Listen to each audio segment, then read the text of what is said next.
Once you, once you,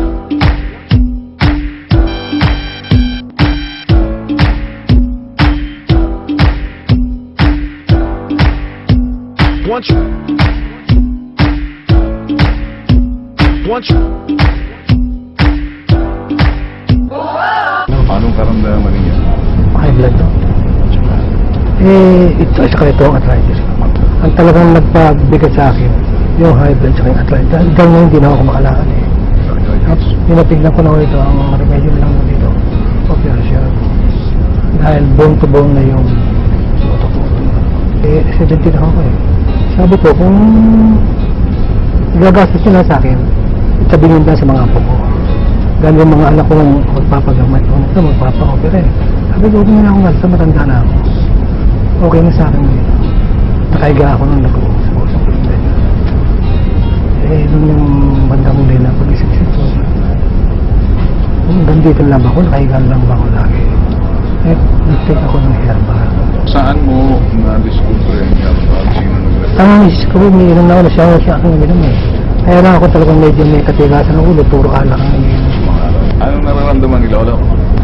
Nung nag-take ako, kung anong naramdaman ko, parang bang ang dumi ko maganda. Dati hindi everyday ang dumi ko eh. Nung makaisang set ako ganyan. Tinuloy ko ngayon. Good condition ako.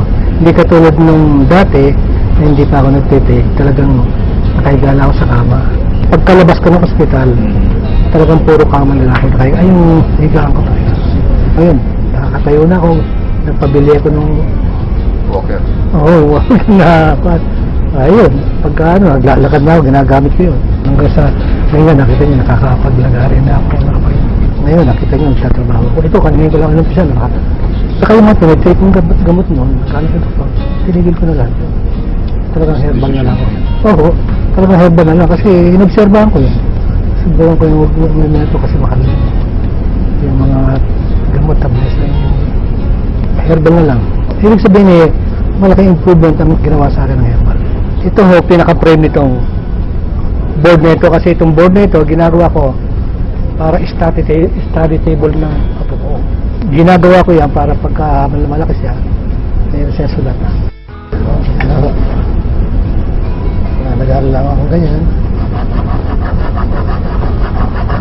Hindi naman panay na panay. Basta napapagod magpahinga. Ito po, kaya ginawa ko. Para kung nakaupo ako rito, at meron akong gagawin,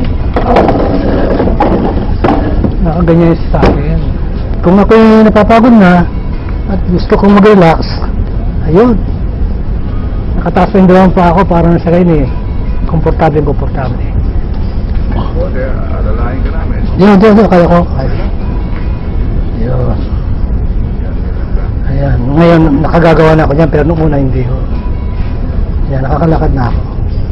Ang hinihintay ko lang ko yung tumakbo ko pero hindi ko pa kaya tumakbo eh. Puro lakad-lakad lang lang. Okay lang, kaya ko yan. Kailangan mo ng alalahin. Hindi na.